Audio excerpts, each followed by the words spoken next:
आज जो बात मैं बताने जा रहा हूं, आपके उस महत्वपूर्ण जीवन को जो अनंत जीवन से ताल्लुक रखता है, उसकी बहुमूल्य बात बताऊंगा।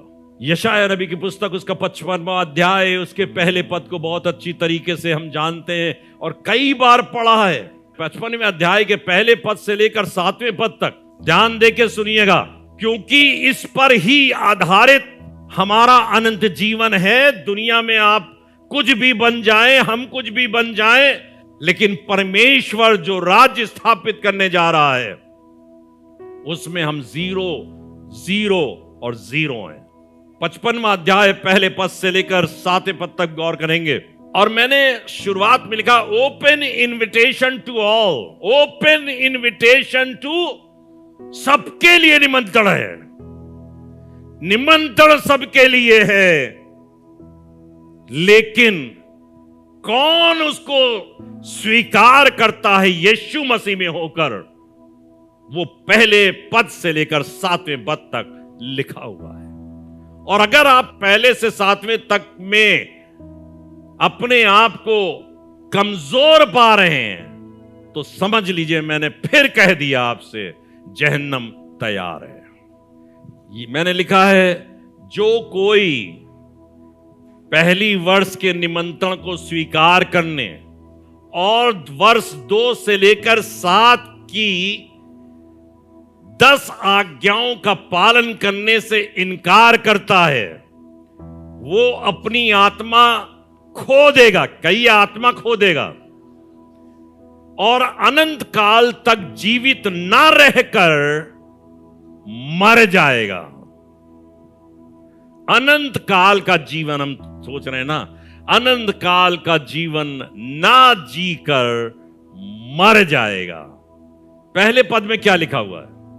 अहो सब प्यासे लोगों, पानी के पास आओ, और जिनके पास रुपया ना हो, तुम भी आकर मोल लो और खाओ। दाख मधु और दूध बिन रुपए और बिना दाम ही आकर ले लो। क्या बात है, कहिए क्या बात है, क्या है? खुदा बाप, इतनी बढ़िया बात आपने लिख दी। ओहो सब प्यासे लोगों, हम लोग के अंदर क्या प्यास है? अपने खुदा के लिए प्यास है। आजकल गर्मी का दौर चल रहा है, ह्यूमिडिटी बहुत है, पसीना बहुत निकल रहा है। अपने घर में लोग पानी का प्रबंध करते हैं, कहते हैं पानी दो, पानी दो, प्यास, गला सूख रहा है, अंदर से हृदय से पुकार आ रही है, पेट से पुकार आ रही है, पानी पानी पानी पानी दो। पानी शरीर के लिए बहुत आवश्यक है, और पानी आत्मा के लिए भी बहुत आवश्यक है। अहो सब प्यासे लोगों, दुनिया के लिए प्यास को बुझाने के लिए हम कितना प्रयासरत होते हैं, हमारी प्यास बुझ जाए। काहे की प्यास है? दुनिया की चीजों की प्यास बहुत है। हमारा बच्चा पढ़ जाए, हम प्यासे हैं। हमारा बच्चा आलिम और फाजिल एक उच्च सीट पर बैठे, हम प्यासे हैं। हम प्यासे हैं, शादी हो जाए, अच्छी लड़की या लड़का आ जाए, हम प्यासे हैं, तड़प रहे, रात दिन परेशान हैं। क्या कर दूं मैं, क्या कर दूं मैं प्यासा हूं। कितना प्यासे हैं आप अपने खुदा के लिए। 2 किस्म के निमंत्रण खुदा बाप 2 किस्म के लोगों को वो दे रहा है। पहला निमंत्रण उन लोगों को, देखिए ध्यान देके सुनिएगा, अगर आप इस श्रेणी में नहीं आते तो आप किसी काम के नहीं। पहला निमंत्रण है, अहो सब प्यासे लोगों। प्यास, चर्च में आने की प्यास, खुदा से मुलाकात करने की प्यास, परमेश्वर से बात करने की प्यास, है क्या हमारे अंदर? सब चीजों की प्यास है। एक और निमंत्रण है एक खास किस्म के लोगों को। हम तो नालायक हैं, हम तो कमजोर हैं, हमारी हैसियत ही क्या है, अरे हमें कौन पूछता है। अहो सब प्यासे लोगों। और दूसरी बात लिखी है, वो लोग जिनके पास रुपया ना हो। कुछ नहीं है हमारे पास, कहते हैं ना हम लोग, है क्या, क्या करें। हम एक टाइम का खाना नहीं खिला सकते किसी को, हम अपन नहीं है भाई। आपके पास कुछ नहीं है, कोई हैसियत नहीं है, कोई लियाकत नहीं है, कोई बात नहीं, खुदा बाप है आपके लिए खुदा बाप है। खुदा ने आपको चुना है, लेकिन आपको प्यास जगानी पड़ेगी। रुपया नहीं है, कोई मतलब नहीं, डजंट मैटर, कोई मतलब नहीं है इसका। ना हो रुपया, दुनिया का रुपया क्या कर लेगा। दुनिया की शान और शौकत, दुनिया का कपड़ा, दुनिया की इज्जत आबरू कुछ मायने नहीं रखती। आपके पास बहुत रुपया तिजोरी के अंदर, तो इसका मतलब ये थोड़ी ना कि जन्नत मिल जाएगी।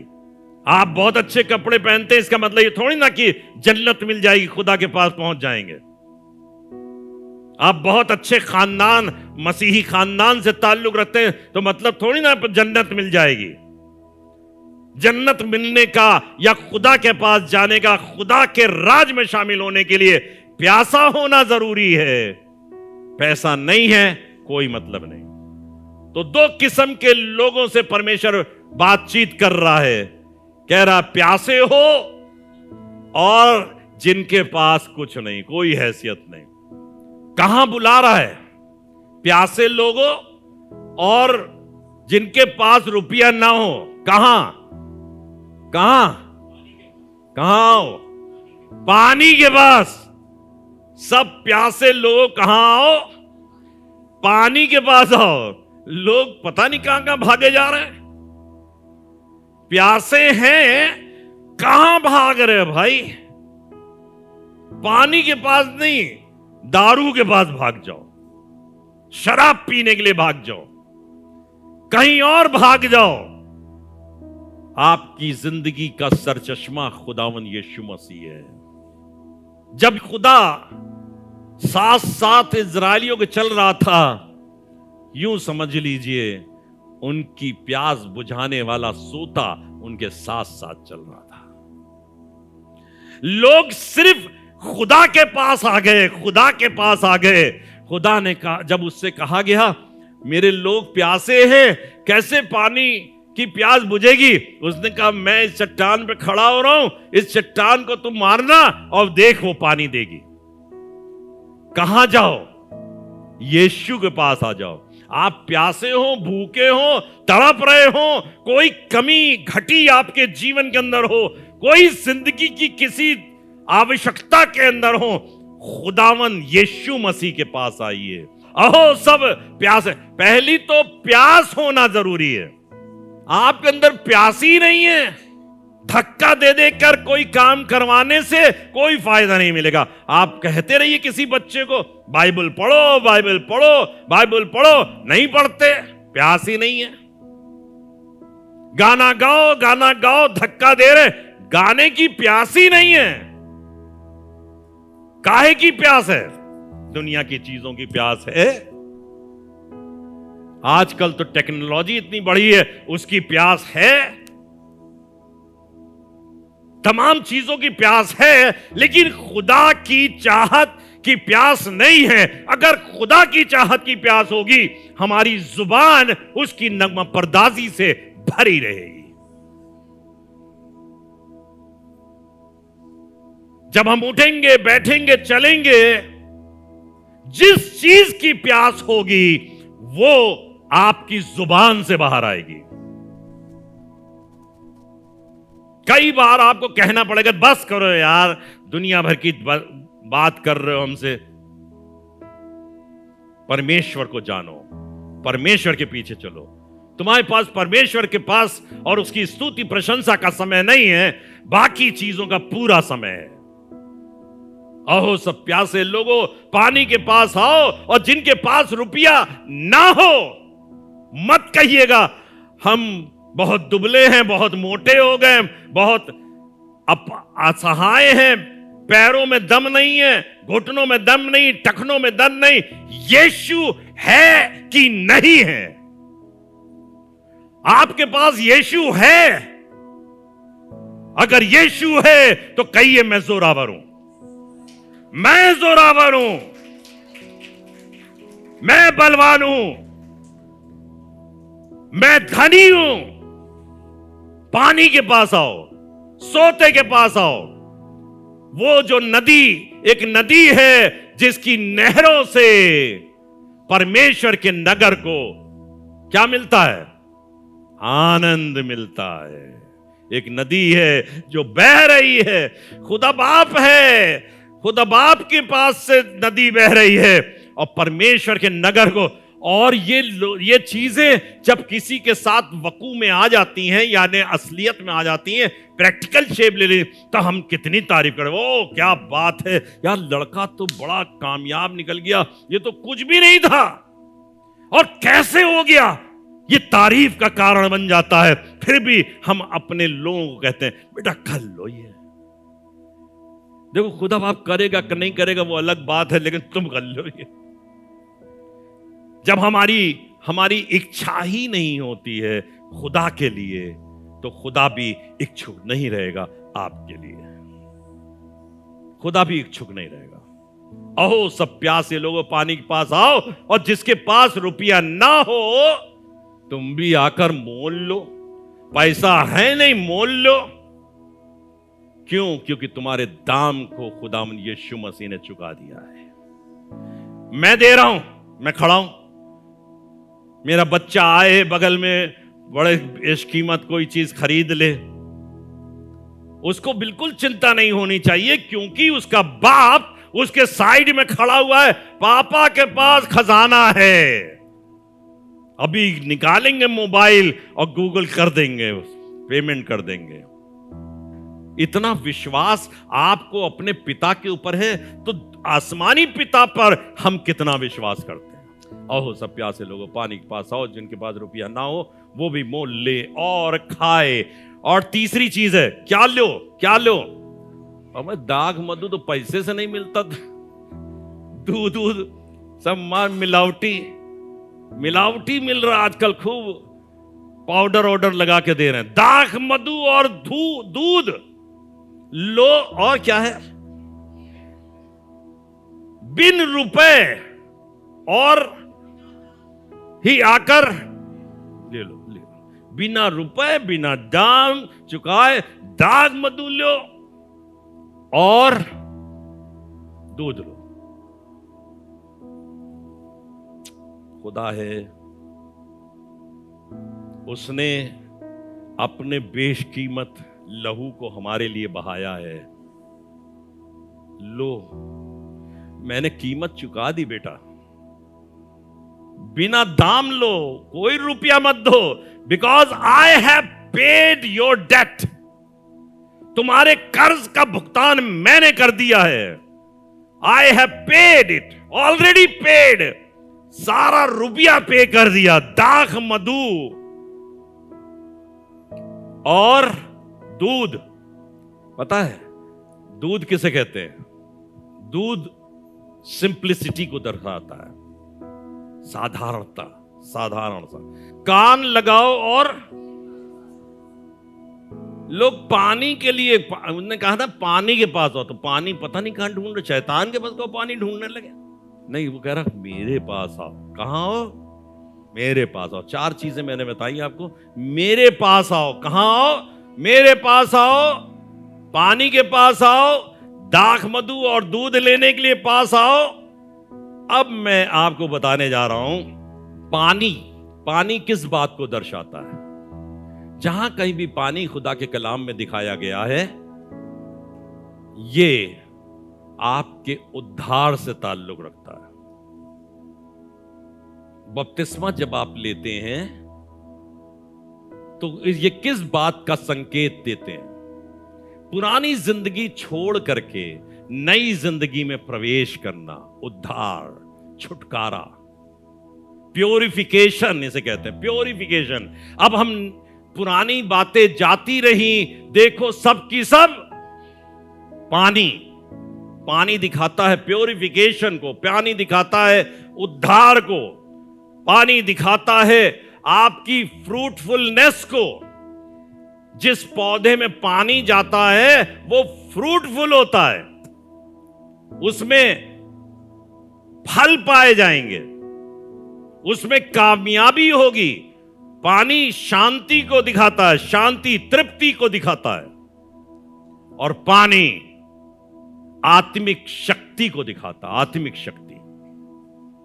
कितने आप जोरावर हो, जब पानी के पास आओगे, यीशु के पास आओगे तो उद्धार पा जाओगे। जब यीशु के पास आओगे तो तुम फलवंत हो जाओगे। जब यीशु के पास आओगे तो तुम्हारी जिंदगी शांति से परिपूर्ण हो जाएगी। जब यीशु के पास आओगे, पानी के पास आओगे, तो तुम आत्मिक रीत से शक्तिशाली बन जाओ। पानी एक नदी है जिसके आर और पार एक वृक्ष पाया जाता था, जिसकी जड़ें कहां थी? पानी की ओर फैली हुई थी, और उसमें साल में 12 किस्म के फल निकलते थे, और लोग उसके पत्तों से चंगाई हासिल करते थे। पानी में शक्ति होती है, पानी हमारे उद्धार का कारण है। और दाख मधु क्या है? दाख मधु लो, दाख मधु चंगाई को दिखाता है। परमेश्वर का पवित्र लहू हमको शुद्ध करता, हमारे पापों को धोकर शुद्ध करता है। तुम्हारे दाग कितने कैसे हो? काले रंग के हो, काले रंग के हो, फिर भी वो बर्फ के नामे मानिन उजले हो जाएंगे। कितने भी किरमिजी रंग के हो, वो ऊन की मानिंद उजले हो जाएंगे। खुदा बाप अपने लहू से हमको धोकर, दाख मधु लो हमसे। और चौथी चीज, वर्ष 2 पढ़िए, जो भोजन वस्तु नहीं है, क्या कह रहे हैं? आप जाकर आटा खरीदते हो, और खुदा बाप क्या कह रहा है? जो भोजन वस्तु नहीं है उसके लिए तुम क्यों रुपया ये भी ले आओ, बाजरा खरीद लो, आटा खरीद लो, फलानी चीज खरीद लो, पता नहीं क्या क्या खरीद लो, सब कुछ खरीद लो। और खुदा कह रहा जो भोजन वस्तु नहीं है, वो भोजन वस्तु आई नहीं। क्या लिखा है खुदा कलाम में? मनुष्य केवल रोटी ही से नहीं, पर क्या लिखा है? हर एक उस वचन जो परमेश्वर के मुख से निकलता है। ये सब झूठी बात है। वचन से कोई जीवित रहता है? रोटी से रहते हैं, रोटी दो हमको। और खुदा बाप कह रहा है जो भोजन वस्तु नहीं है उसके लिए तुम रुपया क्यों लगाते हो? तो खुदा बाप आपका भोजन है, उसने अपनी देह को तोड़ा है और रोटी बनकर आपके लिए इस दुनिया में आ गया। उस रोटी को लो, उसके वचन को लो, उसके शब्दों को ग्रहण करो।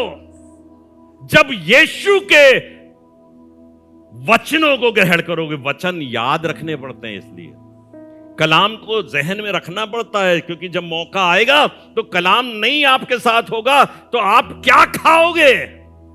कनस्तर का आटा चुक गया, लेकिन ये वाला आटा चुकना नहीं चाहिए, ये ना चुके, ये आपके पास रहना चाहिए। ये रोटी है जो परमेश्वर ने अपनी देह में होकर दी है। देह है, हम क्या समझते हैं रोटी को? परमेश्वर ने अपनी देह त्याग दी तुम्हारे लिए, अपने आप के लिए देह दे रहा है, कह रहा ले लो बेटा इसको। जो भोजन वस्तु नहीं है उसके लिए तुम क्यों परिश्रम करते हो? और क्या लिखा है उसके आगे? हां, तब तुम उत्तम वस्तु मेरी ओर मन लगाकर सुनो। बड़ी अजीब अजीब चीजें हैं, ये थ्योरी बिल्कुल अलग है। दो रोटी क्या खिला दी एलिया को और सुराई का पानी पिला दिया। 40 दिन रात दौड़ता रहा, 40 दिन रात दौड़ता रहा। 2 रोटी से खा ले, तुझे एक लंबी यात्रा पर जाना है। हम लोग आज तक इसको समझ ही नहीं पाएंगे, समझ नहीं सकते, क्योंकि खुदा कहता है इंसान सिर्फ रोटी से नहीं पर हर उस वचन से जो परमेश्वर के मुंह से निकलता है जीवित रहेगा। खुदा बाप इन बातों को कह करके हमारे विश्वास को उठाकर, जमीन पर से उठाकर एक ताज पर रखना चाहता, ऊंचाई पर रखना चाहता। बेटा इस जगह पर आ जाओ, इस जगह पे आओ, यहां पे मैं हूं। हम निचले सतह पर रह करके हम ऊंचाई की तमन्ना करते हैं, नहीं, अपने विश्वास को निचले सतह से उठाकर यहां रखो और तब देखो मजा ही मजा है। यीशु में यारो मजा ही मजा है। आसूदा कर दे वो ऐसी गिजा है, वो आसूदा कर देती है। आगे चलते हैं, वर्ष 2 में और आगे पढ़िए। मेरी ओर मन लगाकर सुनो, तब तुम उत्तम वस्तुएं, अपनी मेहनत से नहीं खा रहे हैं उत्तम वस्तुएं। हम चिकन खाते हैं रोज, हम मटन खाते हैं रोज, ये उत्तम वस्तुएं नहीं है, नहीं है उत्तम वस्तु में। इसमें तुम्हारी पसीना जुड़ा हुआ है। जब तेरा पसीना सर से एड़ी तक पहुंचेगा तब जमीन तेरे लिए ऊंट कटारे होगा। अरे भाई यार, हम चिकन खा रहे हैं, कह रहा ऊंट कटारे उगाएगी। चिकन में भी आपको ऊंट कभी समझ में आया है? चुभ रहा है। सच बता रहा हूं, जो पैसा कमाते हैं वो जानते हैं। बच्चा कह रहा, बीवी कह रही बहुत अच्छा बहुत अच्छा, बाप कह रहा है, इसी चक्कर में बॉस ने बहुत डांटा हमको, तुम कह रहे बहुत अच्छा बहुत अच्छा। इतना मारा है उसने मुझे, इतना बेइज्जत किया है तेरे चिकन के चक्कर में।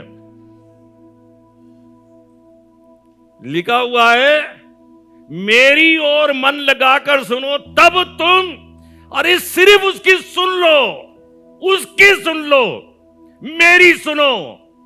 जब वो बोले तब उसकी सुनो। आज मैं यहीं खत्म करूंगा इसी के बाद।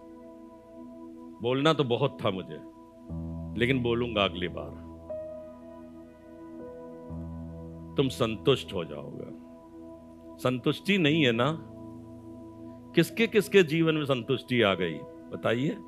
आप बताइए, आपका जीवन संतुष्ट है? सब कुछ खा रहे हो, पी रहे हो, आराम से घर में बैठे हो, खूब बढ़िया वाले मकान के अंदर एसी जलाकर बैठते हो, संतुष्ट हो? अभी चला रहे हो, बड़ी मजा आ रही है, अभी वो स्कैन करेगा और थोड़ी देर में कह देगा 10,000 रुपए का बिल दे, ठोक दे। इतना कांटा है हमारे जीवन में। कुछ भी खरीदो, आजकल ऑनलाइन सारी परचेजिंग होती, आता है ये भी तुम्हारे घर में, वो भी तुम्हारे घर में, टाइम पे सब चीजें मिल जाएंगी।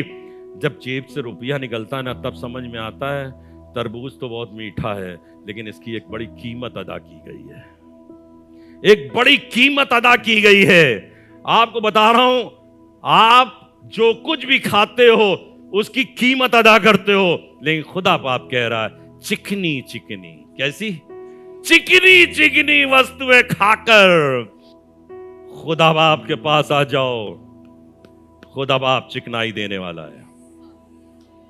उसके लोग चिकने चिकने पदार्थों से तृप्त किए जाते हैं, तृप्त, और लिखा है संतुष्ट हो जाते, संतुष्ट, कहिए संतुष्ट। O God you have given me, ओ तूने संतुष्टि दी है, मैं संतुष्ट हूं, मेरे जीवन से मैं संतुष्ट हूं, मेरे चलने फिरने से मैं संतुष्ट हूं, मेरे उठने बैठने संतुष्ट हूं, जो इज्जत तू बख्शता है उससे मैं संतुष्ट हूं। आप मेहनत करिए इज्जत के लिए, इज्जत के लिए मेहनत करिए, उसमें धोखा मिलेगा, उसमें बहुत क्या क्या मिल जाएगा। जो आप मेहनत से कमाते हो ना, उसमें बहुत ही कड़वापन होता है, लेकिन जिस काम के लिए तुम मेहनत नहीं करते, खुदा अपने लोगों को यूं ही दे देता है। वो अपने चुने हुए लोगों को नींद यूं ही दान कर देता है। वो संतुष्ट करने वाला, कहिए संतुष्ट करने वाला है। ओ संतुष्ट करता है वो, संतुष्ट करता है वो। अरे प्यासे लोगों, पानी के पास आओ, और तुम्हारे पास कुछ नहीं है, तुम भी आकर मोल लो और खाओ। जिनसे तुम्हारा पेट नहीं भरता, तुम उनके लिए क्यों मेहनत करते हो, क्यों परिश्रम करते हो? मेरे पास आओ, मेरे पास आओ, और तब तुम चिकनी चिकनी वस्तुओं से संतुष्ट किए जाओगे। दुनिया की चीजें, दुनिया की औलादें, दुनिया का शान और शौकत, ये तुमको संतुष्ट नहीं करेगी। लेकिन अगर संतुष्ट करेगा तो खुदावन, खुदा का आत्मा, और जब हम उस पानी के पास जाएंगे।